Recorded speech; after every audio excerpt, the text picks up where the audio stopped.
Let's go on to Chapter 4, Holidays 1989-1990, brief pivot to Southern California. So let's get started. And Kim started working at the hotel full time. It was tough because he experienced a sudden uptick in guests. Their aggressive campaign letting prospective guests know that the earthquake didn't, air quote, shake them, was successful, and visitors saw San Francisco as a city rising from the ashes of the natural disaster, kind of like the phoenix. Plus, the Alloway and Shaw families decided to spend the holidays in San Francisco. It was also a business move because they needed to find land to build their homes and a satellite office of their international corporation. So the marriage between Maria Mashing Murphy and Gavin Ewan Shaw wasn't solely because they fell in love, it was also a business merger as well. And the Alloway and Shaw families worked with local small businesses in San Francisco to figure out how they can help them rebuild and move forward. Around this time, the shuttle driver at the hotel also started giving Kim a refresher course in driving, as well as defensive driving, so her driving skills would be current. When Peter's father ate dinner with Kim, he had some good news for Kim. They found land for the clinic in the studio. It'll be ready in summer 1991, so in a couple of years. Also, they bought land neighboring Brisbane, California. They will build several one-bedroom single-family homes. Kim was over the moon. Her parents won't be alone in the big city. They'll be surrounded by like-minded couples. Around this time, Mr. Alloway asked what she needs her parents' home to have. At this time, he took a notepad and pen and started taking notes. Kim started by asking how feasible it is to install a keycard system for the front door. It is more secure than a traditional house key. As he nodded, she continued. She also asked for a double door at the front for the front entrance. There were so many times her parents had to move oversized appliances and furniture out of their backyard sliding glass door because the front door was too short and too narrow. Next, Kim blushed and admitted that her parents to hang the laundry outside. He waved her hand away. He saw that Japanese people do not use a clothes drying machine. She also saw the fact that her parents had circa 1970s wallpaper, carpeted flooring. The wallpaper has to go and the floor needs to be hardwood so that it's easier to clean and maintain in terms of heating. She would prefer the vents have to be close to the floor since the heat rises, or underfloor heating. Moreover, she needs a kitchen along the outside wall. That way there'll be a window that can be opened from above the kitchen sink to let fresh air in with a view of the front yard, sidewalk, and street. Also, the garage door needs to be electric. They had a manual one where the metal spring breaks every few years. That's a safety hazard that also has to go. There needs to be 0 trees in the front yard. It's painful sweeping their neighbors' fallen leaves on the parents' home every autumn. In terms of the refrigerator, there's one more thing. In the States, they have to keep buying boxes of baking soda to keep the refrigerator odor-free. On the other hand, Japan uses the cloth bags full of activated charcoal. To reactivate the charcoal, person only needs to put it outside in full sunshine.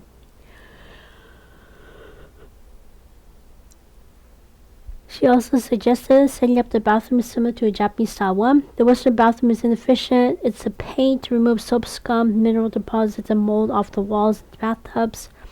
The shower curtain quickly accumulates mold on the bottom and rust in the metal rings. In sharp contrast, Japan puts toilets with bidets in a separate room. Moreover, people clean themselves outside the tub. The tub is only for soaking and releasing that day's stress to calm down. The cleaning bottle, shampoo, conditioner, etc. creates rings on surfaces. Every week, her parents argue about how much money they waste on toilet paper. The air freshener spray doesn't do its job efficiently. It has to be replaced after it's empty. The countertops are cluttered with stuff. When somebody is taking a hot bath, everyone else must wait their turn to use the toilet, vice versa. She asked for a small window that opens outside so fresh air can circulate inside the bathroom. Peter's father admitted that he loves the efficiency of Japan's bathroom setup. He'll find out what he needs to do to get the materials from Japan to San Francisco, and he'll find a construction company that specializes in installing Japanese items into California bathrooms. Also, she carefully asked them to let their parents know that taking baths and doing laundry after 9 p.m. would reduce their electric bill. She knows that if she is the one to tell her parents, they are less likely to listen. In Japan, they have a mini compact portable washing machine, about 9 to 11 pounds of laundry. It will mean having to launder 3 to 4 times a week. However, it will save a significant amount of money on water. Plus, Japan has laundry detergent that's specifically designed for cold washings. She also needs her parents to have a smaller one for one-off laundry days, such as just hand towels or just underwear, etc. She also talked about the high cost of drying clothes during the winter. She asked them to consider getting one of the electric heated clothes airers. Granted, they may require a converter, since Japanese appliances use a different prong system. Moreover, they are more efficient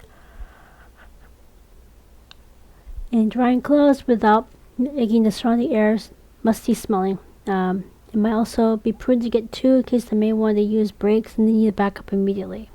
She also added setting up 2 bedrooms, similar to Japan. American bedding requires a large permanent space in the room. With tatami mats and futons on the mats, there's less to launder. During the day, they can fold the bedding, put it into the linen closet. Also, she asked for a heavy-duty clothesline that can hang futons outside. She also talked about the specific type of handmade, fluffy, natural cotton shiki futon with Japanese-style comforter and buckwheat pillows. Without missing a beat, Peter's father added he'll add solar panels on the roof. Granted, they won't see any significant savings in their electric bill for a couple of decades, either December 1990, January 1991. They will have more information next summer. When she thanked him for all of his assistance, he nodded. At this time, Mr. Holloway discreetly pulled Kim aside. The child psychologist also found some other things that were concerning Emma. First, Emma is suffering from intergenerational trauma. Granted, he does understand that there are people who don't think Japanese people are suffering long-term damage from World War II, or they feel that it's just they deserved it. However, he needed Kim to realize that survivors of the Holocaust are allies. They help Japanese Americans talk about their experience in the military prisoner war camps here on the West Coast. One more thing, Emma has the hallmarks of a con artist. Not only is she easily vulnerable to con artists, she has the potential of becoming one as well. Kim gasped and covered her mouth. When she regained her composure, she told Mr. Holloway to let her know what she can do to help. Granted, she will keep her guard up at all times. He added that he will not disclose the last 2 diagnoses with the parents because he can see that they can't handle the truth. He'll think about how he'll present the intel to her parents in a way that they will listen and take his warning to heart. In the meantime, he has already alerted the Murphy family. She carefully told Mr. Holloway that he needs to tell their parents as soon as possible. The longer he delays, the more difficult it's going to be for her parents to process. Plus, they're going to ask, how come you didn't tell us this sooner? He nodded. That night before she retired, she wondered whether or not she should have children of her own. Granted, even in families that do not have any con artists, there's always a risk of birthing a future con artist. If she could be guaranteed that all of her future children would be law-abiding citizens, she was open to it. However, this revelation forced her to pause. Arthur's note. Later on, a member of the Murphy family did tell her that they will consider letting her marry into her family in case, knock on wood, something happens to her first husband. If and only if she disowns her younger sister. So she also gave her that as well, because obviously this family has been in San Francisco for a long time. They're pillars of the community. They cannot afford any bad news as well. So they have to make sure that everybody who marries into the family, the background is completely clean, and there's nothing to warrant them to be careful about their in-laws. So Kim, let's see. Also around this time, she went to university. Her last visit to university is on campus housing for one last time. There she picked up her mail. From the U.S. Passport Office, she got her first U.S. passport. From the Social Security Administration, they gave her a receipt letting her know that they changed her citizenship status in her new name. Finally, Kim is no longer homeless, so she can no longer, this is her, poor me kind of thing. So she's no longer a victim. She would pivot to Los Angeles, next Canada, and finally Berkeley. This would make it much easier for Kim to find work. She was over the moon. The rest is up to her. She can't just barely pass all the classes. She has to prove that she's serious about school. She's serious about getting to Berkeley. She's serious about passing her classes. She's serious about graduating on time. So the day before New Year's Day feast, Peter introduced Kim to his elder sister Fiona Alloway Grant, his brother-in-law Lucas Grant, and his niece Regina.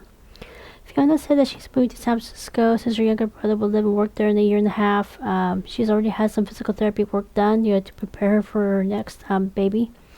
Much to her shock, the physical therapist found one of her fallopian tubes was blocked. Fortunately, he was able to clear it without surgery.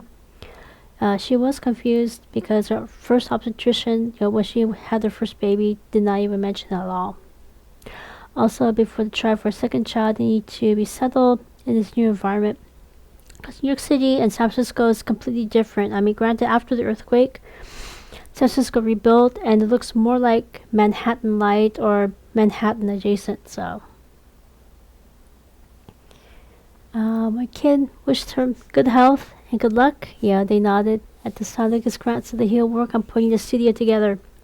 He has 2 advanced degrees in film from a private university in New York City. His mother is made in Japan Japanese. His father is Scottish.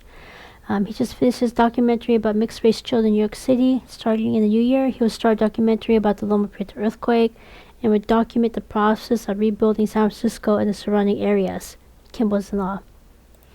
Next, Kim packed all of her belongings from the hotel room, put into Peter's car. She checked out of the hotel. She included Peter's landline telephone number and address in Los Angeles to the front desk in case they have any questions. She also told them she hopes to return sometime within the next year or so and will give them updates as soon as she can. And she thanked them for giving her the privilege to stay at their hotel because you can see my description. It's a grand hotel, very expensive. Most guests are paying like $75, $95 a night, to stay there. So it wasn't just anybody that they would let them stay at their hotel, even though the earthquake was an act of God. So at this time, she handed her hotel room's key card. After Peter took Kim to the Smith family home, she put boxes into their grand unit. He spent the night at the Smith family residence. Much to Chiaki's delight, Kim shared their room with her. Although Chiaki's elder sister attends a university nearby, Chiaki missed having a sister around. But true, because you can see, Chiaki's the last of the 3 children. She's still living with her parents. But she is attending culinary school. So much to Kim's relief, the New Year's Day feast went smoothly. All 3 of the Smith family children looked and behaved conservatively. Chiaki's elder sister just graduated from the university, got married. Chiaki's dressed as a straight maid Japan Japanese woman. Kim's younger sister Emma loved watching the mochitsuki and enjoyed eating the chewy treat. Kim and her mom helped Mrs. Smith and her 2 daughters prepare the meal. Their home was 2 stories with a grand unit backyard. Kim was stunned at how they managed to squeeze a 4-bedroom, 2-bath, 1 living room, 1 family room, 1 kitchenette, 1 full kitchen, and a 2-car garage in such a small space. It kind of reminded her of the home she saw on the BBC, British Broadcasting Company television network.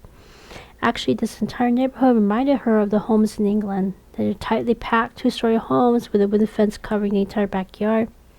Not surprisingly, Mr. Smith admitted he chose his home because it reminded him of his grandparents' home in England.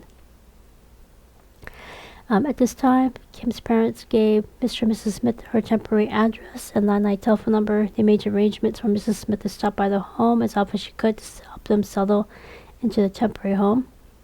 Prior to the new year, Mr. Alloway discreetly talked to the Smith family about Kim's concerns regarding her family. Much to his relief, Mrs. Smith says she'll make certain that Emma helps her mother cook and clean up after herself. She also makes sure to take Emma to the hair salon every few months to reduce her dependence on her parents. Also, Mrs. Smith will start Emma's journey to volunteering, starting with Japanese American Senior Center in San Francisco. The next day, Peter's father drove Kim to her hometown. Kim and Peter were set to work in her room. It was exactly as she had left it. Most of her clothes would have to be donated. Her childhood photo albums. The same applied to her toys, much to her embarrassment. One of the boxes she would keep will be her childhood photo albums. Those are personal. The rest are books, VHS tapes, movies, cassette tapes. As much as she had hoped she could keep all of them, she took out a sheet of paper, wrote down everything she would donate.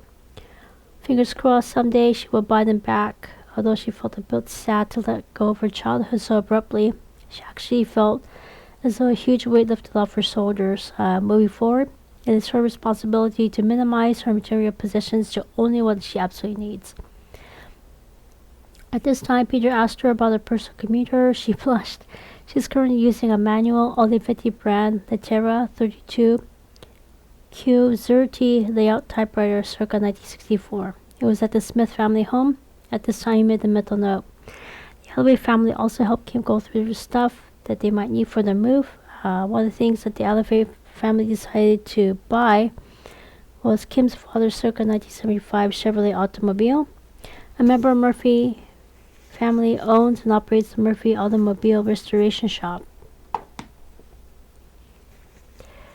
They will fix everything that's wrong with the car and sell it. Her father also sold his 1980s GMC truck as well. They used that money to help her parents buy a new car and truck. Kim was in law.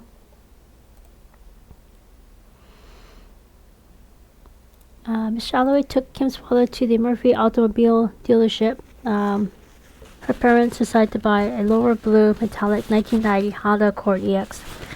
It was known for its reliability, fit and finish, and comfortable ride. The EX was known for the new 2.2-liter 16-valve engine with 140 horsepower. It also had better seats and wheels. They also bought a 1980 Toyota pickup truck. This compact truck was virtually indestructible with legendary 22RE 4-cylinder engine with its off-road capability and exceptional longevity.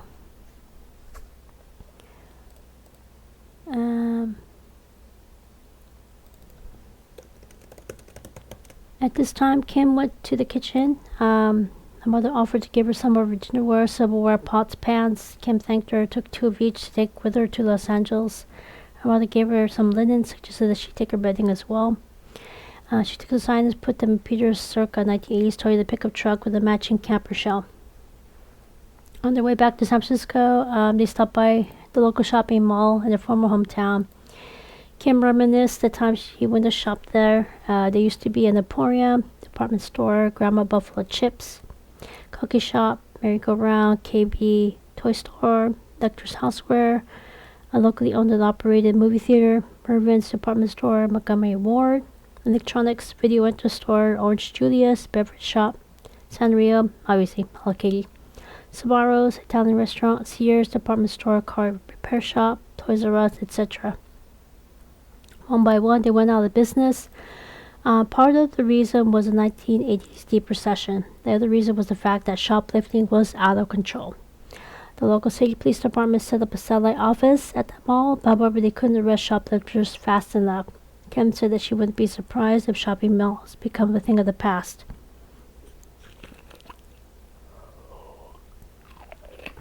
With help from the Murphy Moving Company, they got everything done in 1 week.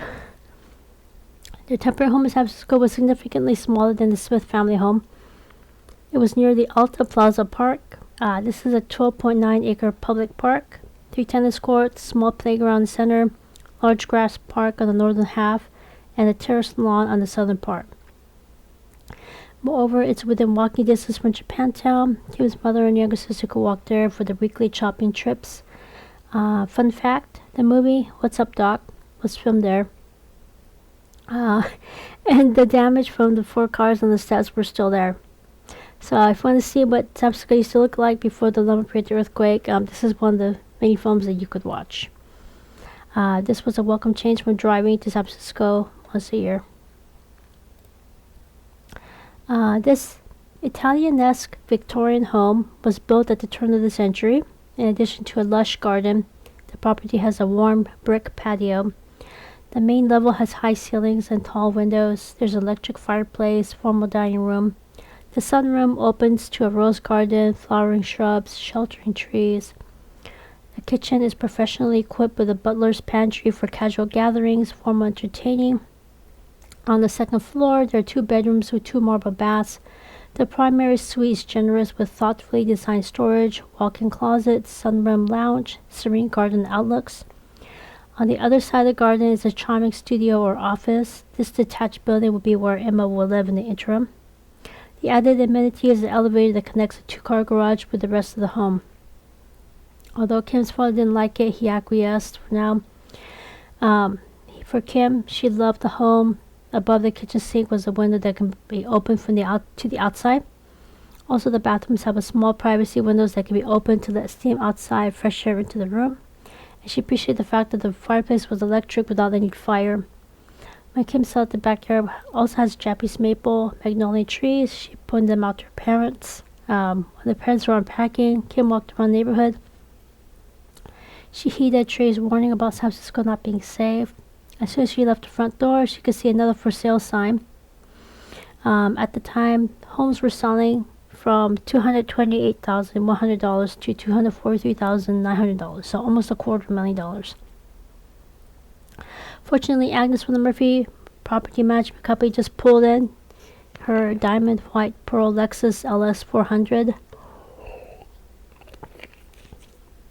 It was the brand's inaugural flagship sedan with unparalleled V8 refinement, vault-like silence, unmatched reliability. Agnes wanted to know what she could do to help. Kim pointed to the sign. Together, they carefully crossed the street. A man who could not have been a day over 6 years old greeted potential sellers. Kim introduced herself, carefully asked whether or not he's the owner. He nodded. She carefully asked him why he's selling his home. Almost immediately, he lost it. He broke down. Kim immediately apologized for being nosy. He waved his hand away. His wife just had a major stroke. She just got out of the hospital. Is at the rehabilitation center right now. However, the prognosis is not good. As soon as she's discharged, she will need round-the-clock care that he cannot give on his own. All of their adult children are out of the state, so he needs quick cash now to pay for the hospital bill, rehabilitation center, and long-term nursing home care. They have private health insurance that will cover most of the hospital and rehabilitation center costs. However, they don't have long-term nursing care insurance. Back in 1990, monthly costs of nursing home care ranged from $1,900 to $2,200 a month. By selling the home, he could pay around 10 years of long-term care. Kim discreetly pulled Agnes aside, asked if the Murphy Property Management Company could help. After Kim graduates and earns enough money, she'll pay her back. When Agnes shook her head, Agnes offered to buy the home and let him stay in that home. He only needs to pay property taxes around $2,500 to $3,000 a year. Once again, he started bawling, hugged them both of them tightly. He promised to pay her back. Agnes wiped a tear from her eye and told her she owes him, and thanked him for his service. He was wearing his Korean War veteran baseball cap. After they exchanged telephone numbers and business cards, Agnes escorted Kim back to her parents' home. At this time, Agnes says she'll poke her head into other homes that are up for sale. She will help as many people as she can. Also, she will enlist the help of Mr. Alloway as needed as well. When Kim asked Agnes to hold her parents' temporary home as well, Kim explained that she'll buy it as soon as she's able. Much to Kim's relief, Agnes accepted and joined Kim to help her family move in. For Kim, this was a pivotal moment. She set up a tangible monetary goal to achieve after she graduates from the university. The rest is up to her to figure out how she's going to earn that much money. Because, yeah, you can tell the cost of these homes, it's a lot. It's almost $250,000 that she has to come up with. So before Agnes left, she gave them sound advice regarding parking their car outside. Be aware of your surroundings. Don't leave valuables in plain sight. Her parents said they would do so. More, they would park the car inside the garage. At this time, Agnes excused herself.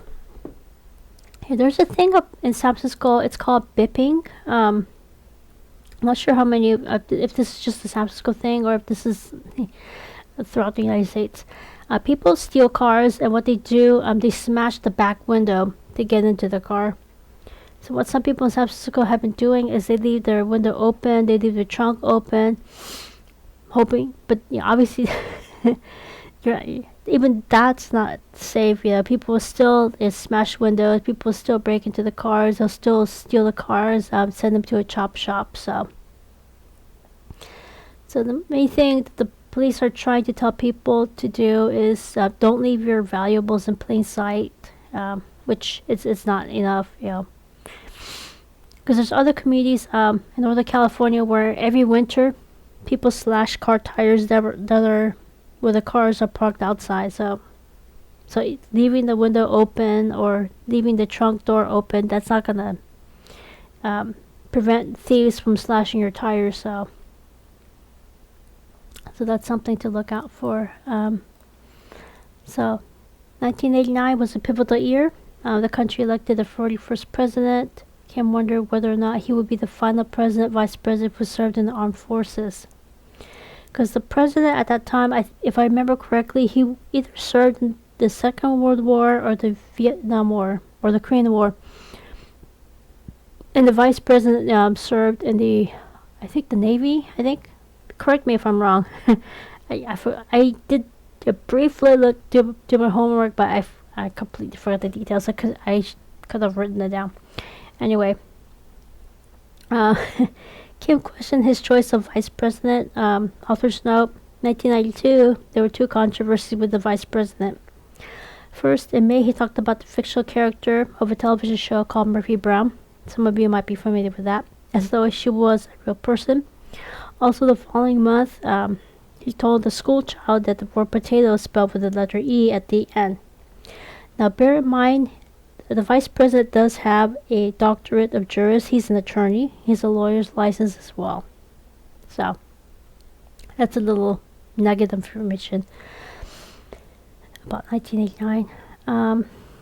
So after Kim helped her parents and younger sister temporarily move to San Francisco, Kim went up her checklist of stuff one more time for a temporary move to Southern California. Because obviously, once she leaves San Francisco, she can't say, "Oh, I forgot something," So she checked one more time when they loaded Peter's circa 1980s Toyota pickup truck. She was about to close her bank account, got her documents out of the safety deposit box. Peter carefully told her, wait. There are branches of the same bank throughout Southern California. So Kim thanked him for the intel. She decided to only close the safe deposit box just to take the contents to her temporary bank in Southern California. After Trey was ready to move to Los Angeles, he followed Peter in his car. Together, they drove to Los Angeles. When they got to Los Angeles, Kim felt a twinge of nostalgia. The last time she was there was when the entire family took a road trip to Disneyland. Because that's what you do when you visit Los Angeles, Southern California. You go to Disneyland. Peter made a turn.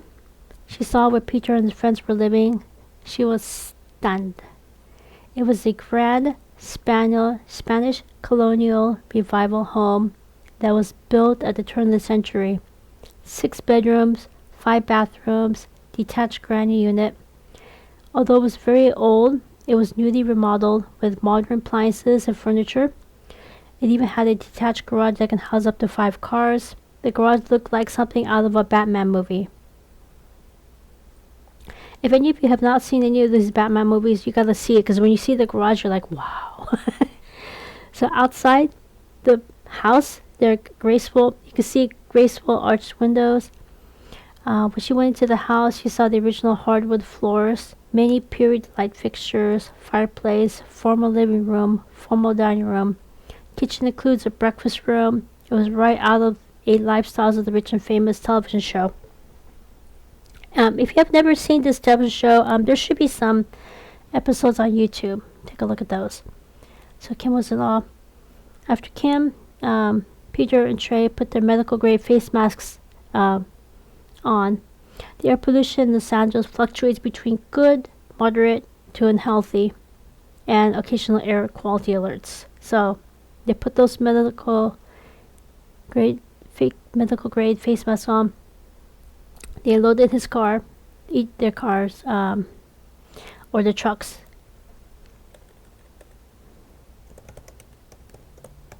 And carried it into the house.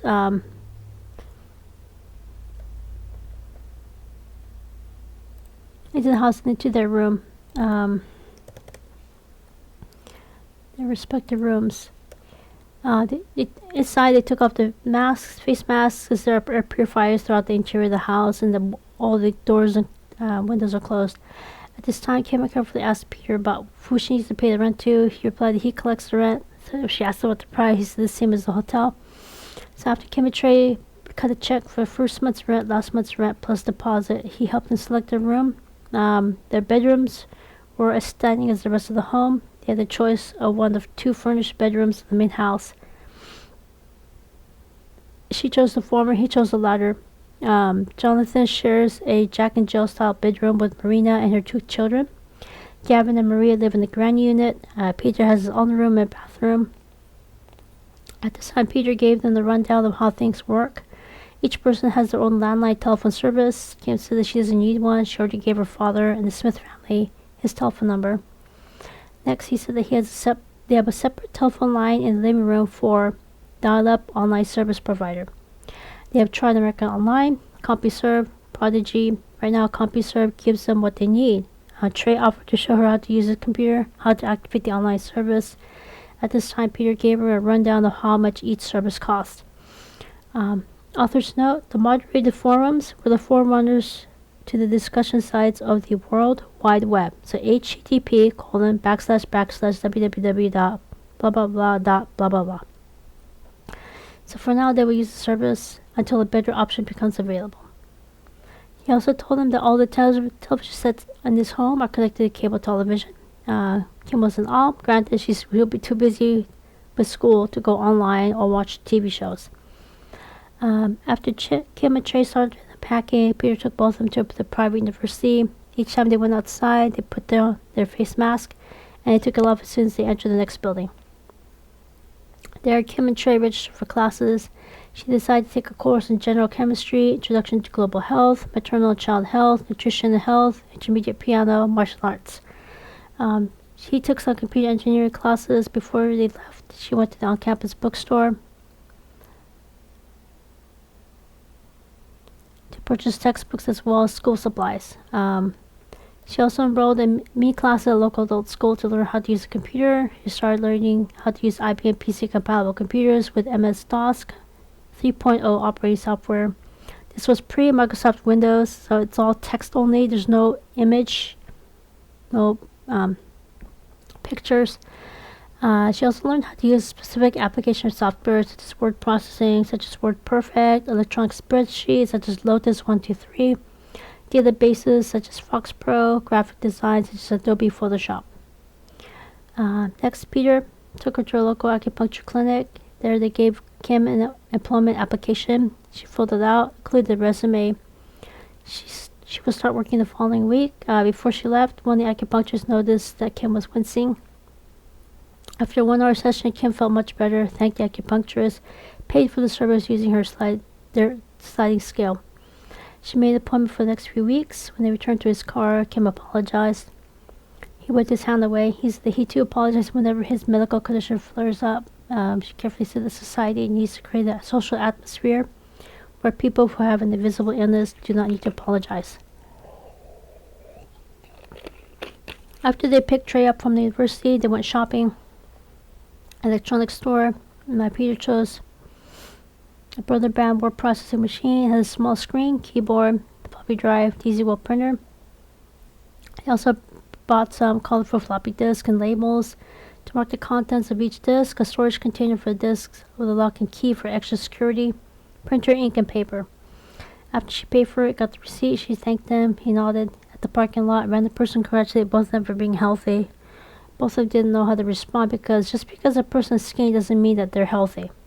They had the perplexed look on their faces. Finally, they went grocery shopping at Price Club. Price Club later merged with Costco.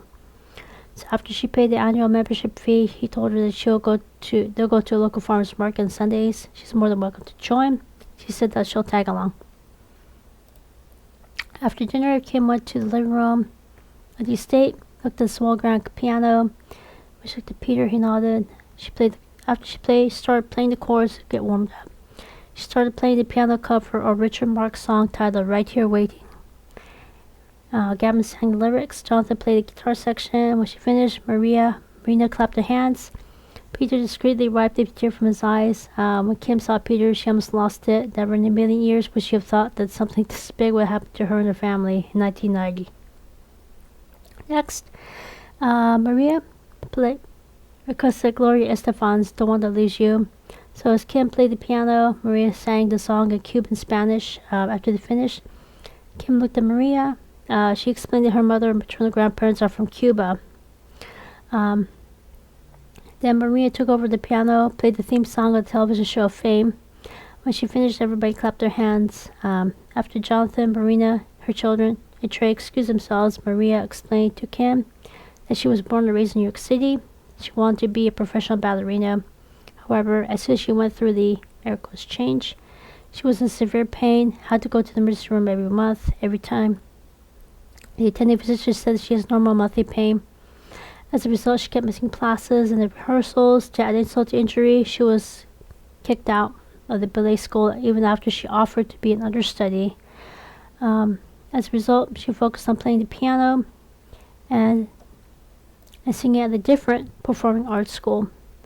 That performing arts school had a headmaster who was willing and able to work around her monthly situation. It was that person who helped get her into that private university in Los Angeles. There, Maria met Peter. After she laughed at her inside jokes, he said that they're born in New York City, yet they met in Los Angeles. So anyway, long story short, Peter was the one who noticed that she keeps, air quotes, disappearing every month. He talked to her about it. She told her everything is okay. But Peter was the first person to tell her that monthly pain is not normal. He talked with his grandfather and his business partner. They found a team of surgeon specialists in the former West Germany. If anyone can figure out what's going on, they can. Long story short, she spent an entire summer in West Germany.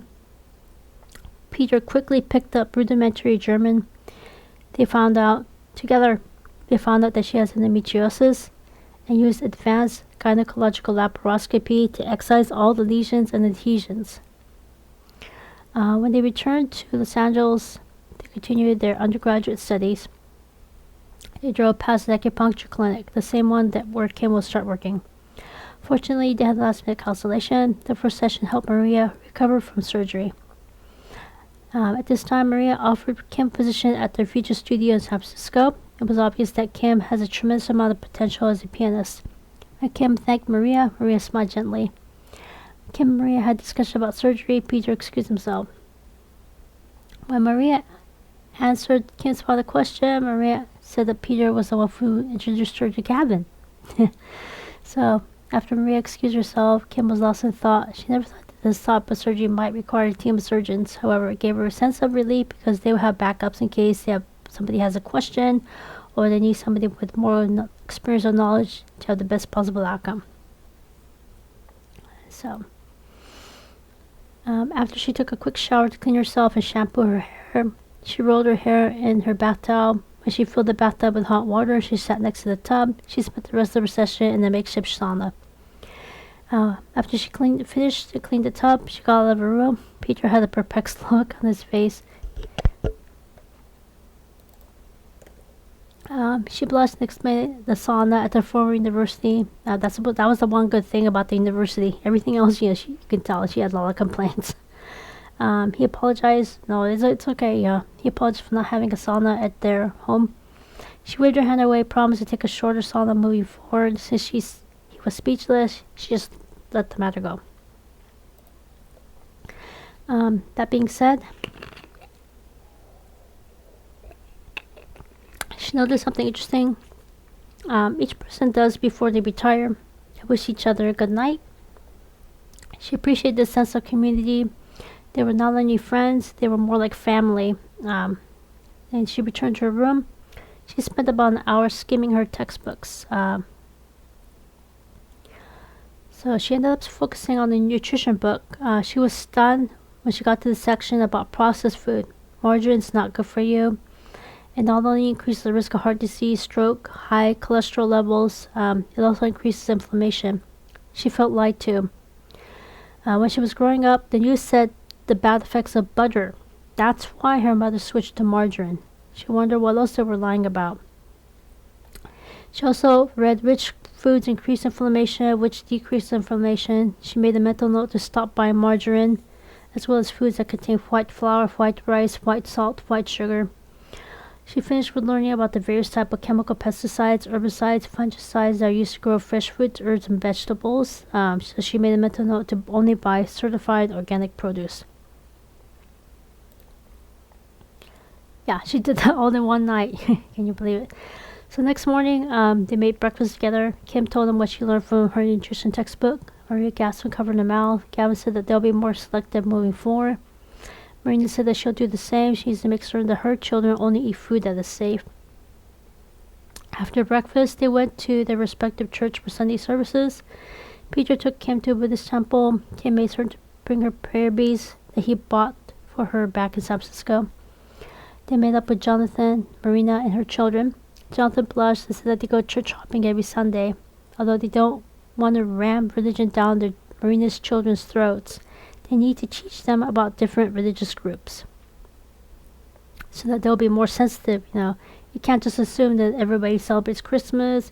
You can't assume that everybody celebrates Easter and so on and so forth. So as soon as they found the empty row of seats, they sat together.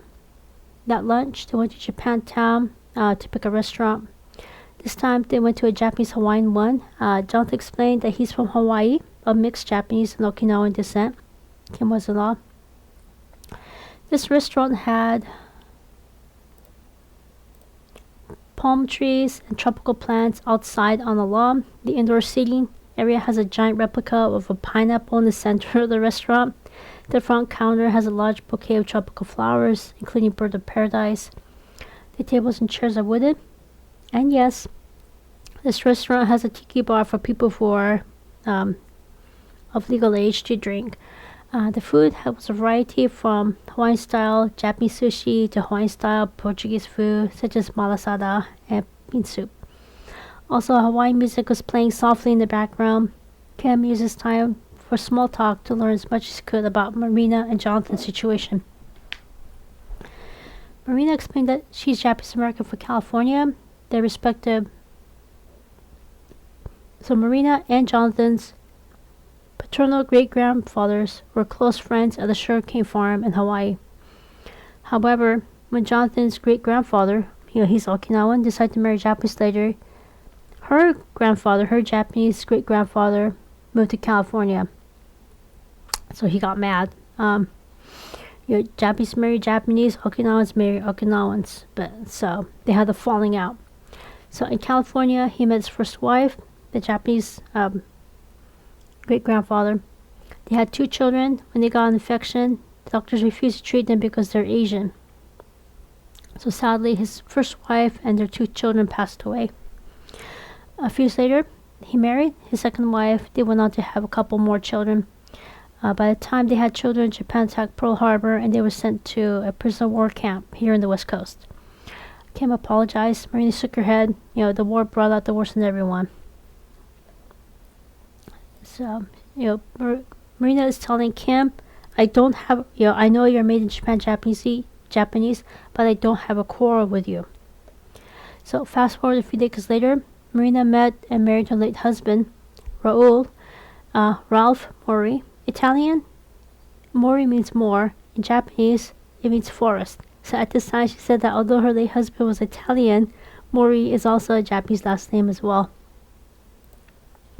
Oh, it's probably like Mori rather than Mori. Because they have.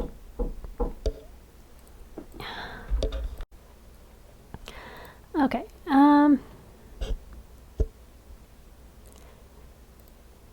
Okay, so because they had to prove that they're good Americans, she deliberately dated only men who are of European descent. Her late husband was Italian American.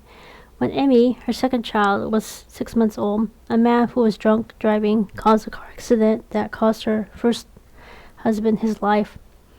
Without missing a beat, she said that when Jonathan saw her and her children at the Buddhist temple, he offered to help.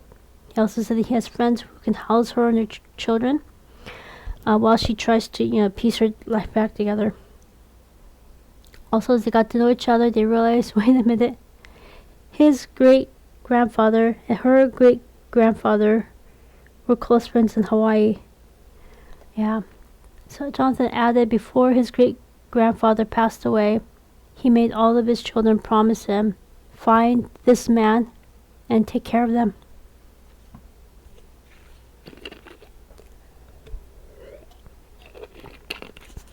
So you can see their meeting is not just, it's just a coincidence that these two people met. It could be that their great-grandfather had a hand in those two meeting each other.